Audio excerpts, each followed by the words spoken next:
Hello guys, Merry Christmas po sa inyong lahat-lahat. Ayan guys, namit ko po sila dito. Ang saya-saya po nila. Kumakain po at saka nagse-celebrate po sila ngayon guys ng Pasko. Ayan, masaya po sila dito, nagtipon-tipon.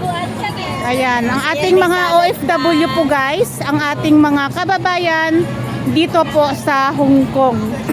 Ito lang ang live namin. Mga tigang kami. Ayan.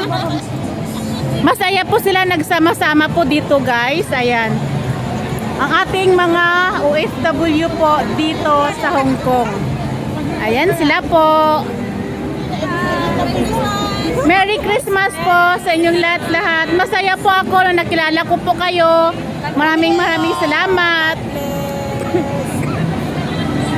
God bless po guys sa inyong lahat.